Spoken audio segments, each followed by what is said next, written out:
Que feriez-vous si, au beau milieu de la nuit, la police défonçait votre porte en vous traitant comme le pire des criminels, alors que derrière vos murs ne se cachent que les souvenirs d'un héros oublié? Il était exactement 1 heure du matin lorsque le hurlement des sirènes déchira le silence du quartier. Dans la petite rue poussiéreuse, les lampadaires vacillaient, jetant une lumière jaunâtre sur les murs décrépits.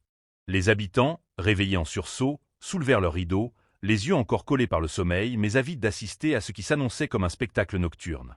Les véhicules blindés de la police s'arrêtèrent brusquement devant une vieille bâtisse aux murs fissurés.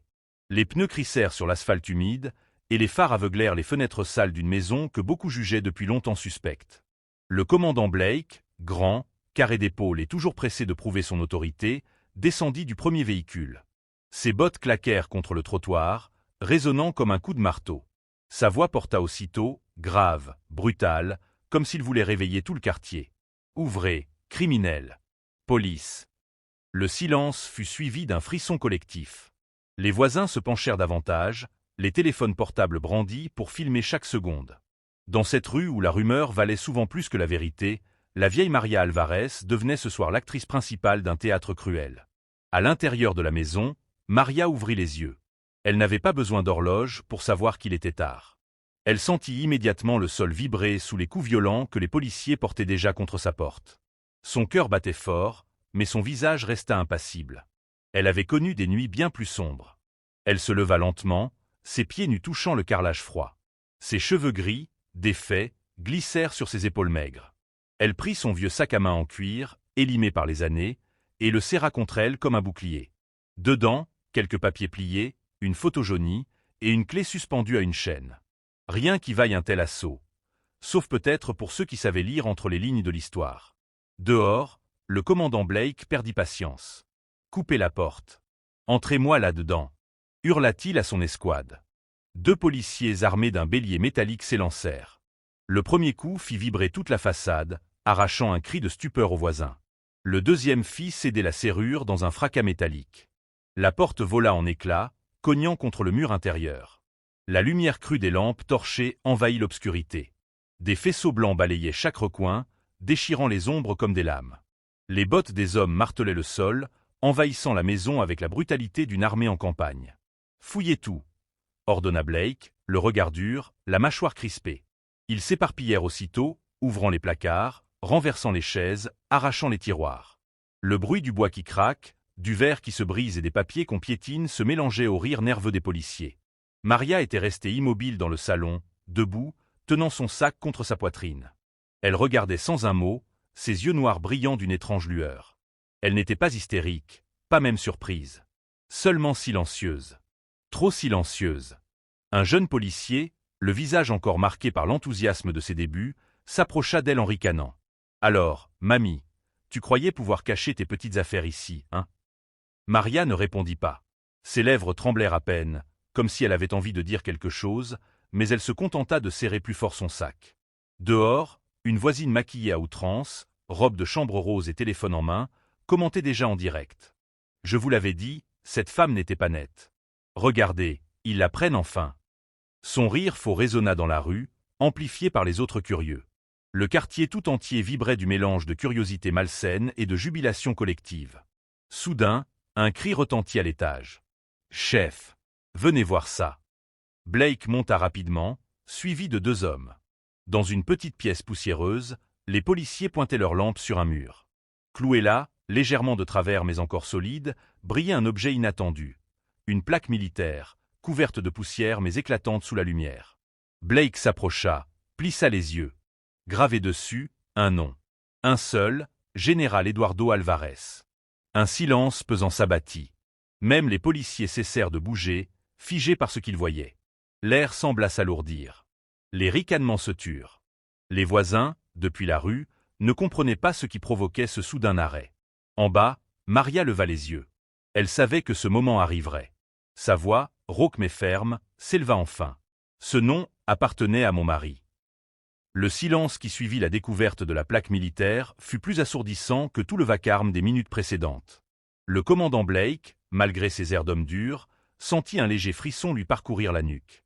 Ce nom gravé, Général Eduardo Alvarez, résonnait comme un écho du passé, un rappel d'un temps où l'honneur et la loyauté étaient encore des mots puissants. Mais ce n'était pas le moment de fléchir. Il se racla la gorge, reprit son masque d'autorité, et lança d'un ton sec. Ce n'est rien d'autre qu'une relique. Ramenez ça avec les autres preuves. Les policiers hochèrent la tête et arrachèrent la plaque du mur. En bas, Maria, qui avait entendu le fracas du métal, sentit son cœur se serrer. Son sac tremblait légèrement entre ses mains ridées. Blake redescendit l'escalier.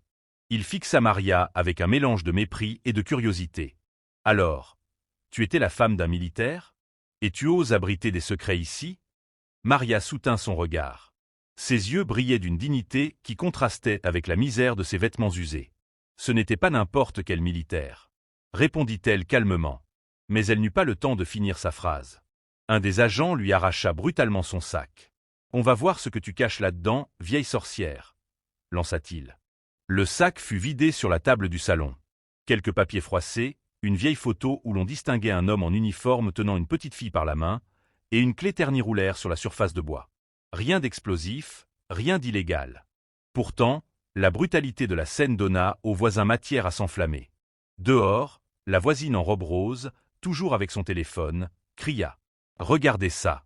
Elle fait semblant d'être une pauvre innocente, mais la police trouve des secrets militaires chez elle. » Les commentaires en direct se multipliaient sur les écrans des spectateurs connectés. Certains riaient, d'autres insultaient, peu prenaient le temps de réfléchir. L'image d'une vieille femme coupable convenait trop bien à leur soif de scandale. Maria, elle, ne bougea pas. Elle fixa la photo posée sur la table, ses yeux s'embuant légèrement. C'était son mari, Eduardo, le général qu'on avait enterré dans le silence, comme si ses années de sacrifice ne comptaient plus. Le jeune policier qui avait renversé le sac la pointa du doigt. Hilar. Vous voyez? Même son regard trahit la culpabilité. Un autre ajouta, cynique. Peut-être qu'elle cache un trésor de guerre dans ses murs. On devrait tout démolir. Les rires fusèrent, résonnant comme des gifles. Blake, gonflé par la présence de ces hommes et par le spectacle qu'il offrait aux habitants, s'approcha de Maria. Il lui attrapa le bras brusquement, si fort que la vieille femme étouffa un gémissement. « Dis-moi, vieille, qu'est-ce que tu caches encore?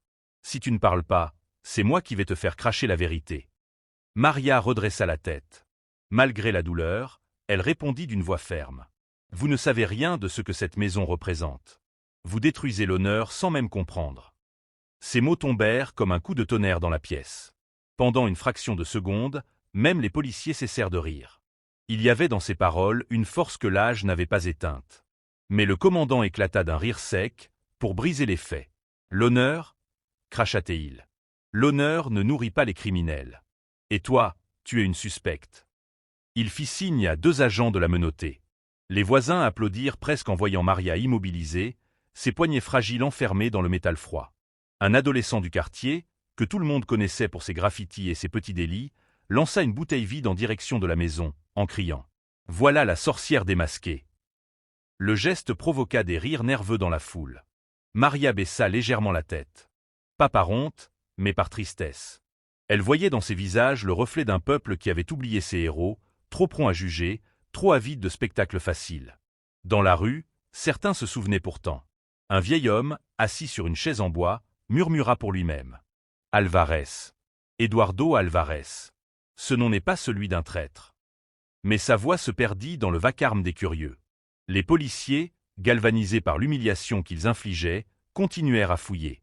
Ils soulevèrent des lattes du plancher, ouvrirent les vieux coffres, renversèrent les armoires. Rien d'illégal. Juste des souvenirs, des lettres jaunies, des décorations de guerre oubliées dans la poussière. Plus les minutes passaient, plus l'image d'une grande criminelle s'effritait. Mais Blake ne voulait pas reculer. Son ego ne supportait pas l'idée de repartir les mains vides. Il ordonna. Continuez. Cherchez jusqu'à ce qu'on trouve quelque chose qui justifie tout ça. La maison résonnait désormais comme une carcasse éventrée. Les murs vibraient, les planches craquaient, les vitres se brisaient sous les coups. Maria, assise sur une chaise, les mains attachées, fixait la scène avec une résignation glaciale. Elle murmura seulement, presque pour elle-même. Un jour, la vérité se lèvera. Et vous saurez que c'est vous les coupables. Un policier l'entendit et ricana. Oh, écoutez-la, la prophétesse. Les voisins éclatèrent de rire. Les caméras des téléphones se braquèrent encore plus sur elle. Le monde extérieur ne retiendrait que cette image.